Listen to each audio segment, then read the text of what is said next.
I was recently commissioned to make a seating bar using whiskey barrels as a base and some reclaimed fir as the top, and I'm going to share some of my process with you. So the first thing that I learned the first time I did this was that I need to be able to seat those whiskey barrels on their side to be able to work with them a little bit easier. So I just use some sawhorses, moving blankets, and clamps to be able to make that hammock.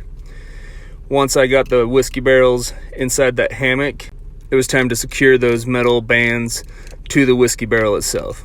Using an awl that I have dedicated to doing this, I go through and I lightly tap where I'm going to be drilling into it, and I use a step bit to drill these holes, mostly because it's a bit faster and I didn't want to drill more than I needed to. So you see that piece of yellow tape, that's just to indicate how far I'm supposed to go down. I'm drilling about a 1/4 inch hole because I will be putting in 1 inch by 1/4 inch lag screws here in a moment.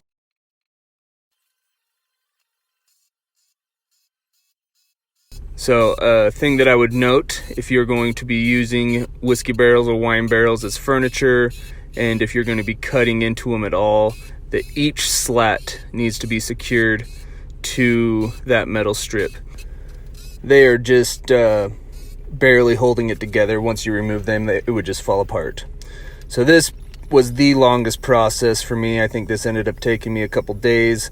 I drilled and attached over 200 lag screws. I mostly just did this in the evening, so it probably would have only actually taken me a day if I would have had time, but it is a process.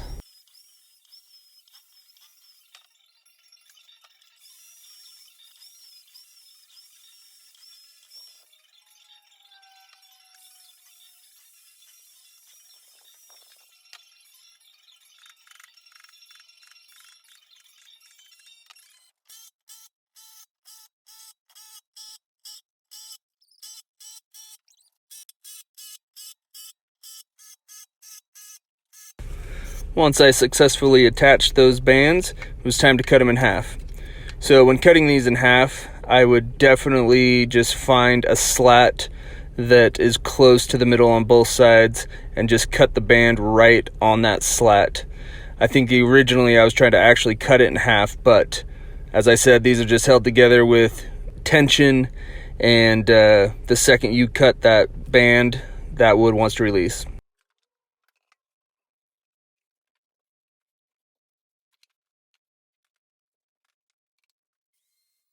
You would think cutting these open would actually make your shop smell bad, but I actually didn't mind it. But you could definitely tell that there was some alcohol in these barrels at some point.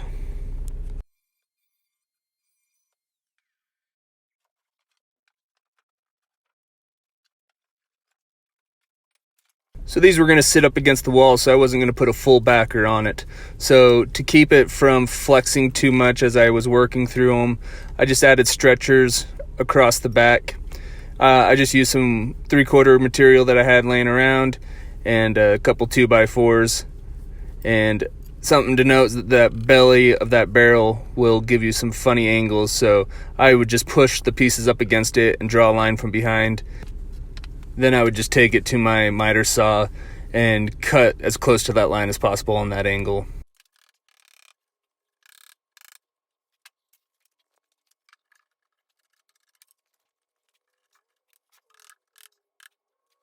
I used a 2x4 on the top is because that's where I was going to be able to secure it to the wall, and I wanted to have a solid piece to secure it. So the best way that I could come up with to attach these stretchers to the back of the whiskey barrels was just to use a pocket hole jig. So I just made quick work of it and drilled my holes.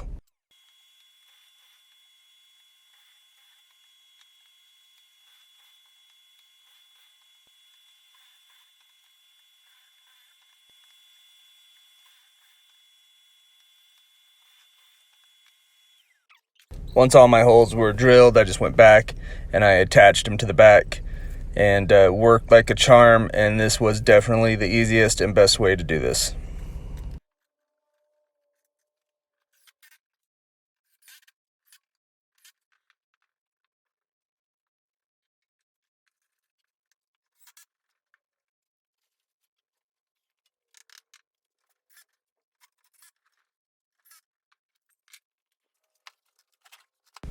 To be able to attach the top to these whiskey barrels, I'm going to use some figure 8 clips, and so I just needed to go through and make a spot for those to be able to sit underneath, and I just made quick work of it with my angle grinder and cut out a little section.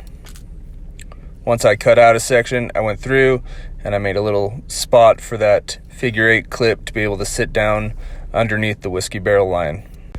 These are great because it allows the wood to move, and it also is just pretty low profile. Once those were done, it was time to start getting my pieces ready for the top.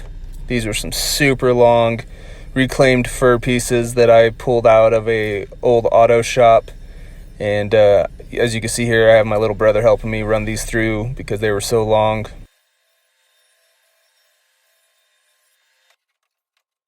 Because these pieces were so long and reclaimed, I wanted to make sure that I got them as flat as possible during the glue up. So I'm using a biscuit joiner to be able to help with alignment during the glue up process, and just definitely makes things a little bit easier during that.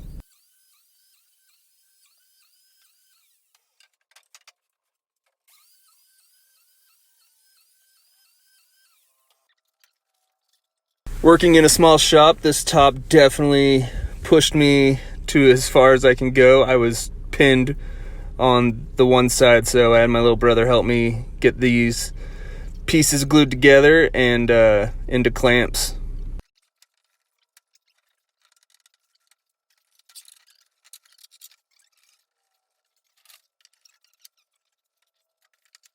So being reclaimed wood and having possible twists and stuff, with the big thing to make sure was to get it as flat as possible. So we used clamps, and we go back and we use some angle iron and some C-channel to get it as flat as possible, and it worked. Once it was out of clamps, I used my track saw to cut this top down to size.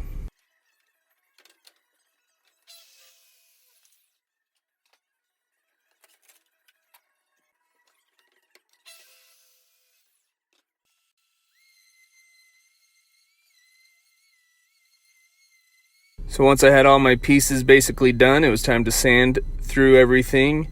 And as I was going to be staining everything, we wanted everything to be sanded as good as possible so that everything would look the same as much as possible.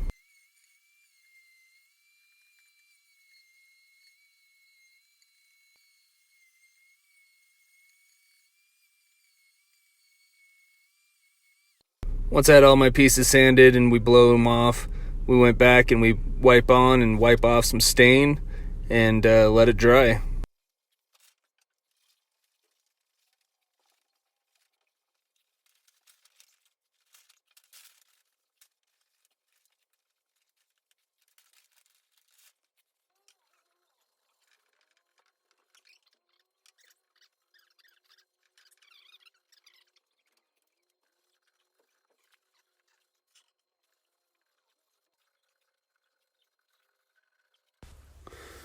Once the barrels and the top were all done being stained and dried, I go on and I put 3 coats of poly on both the top and the barrels. Not wanting to invade the customer's home life, I didn't get any footage of me installing it, but I just basically attached the barrels to a stud in the wall and then cap it with the top. I really enjoyed how this turned out and liked how it stretched my abilities, and I look forward to the next one. Thanks for following along and watching. Catch you guys on the next one.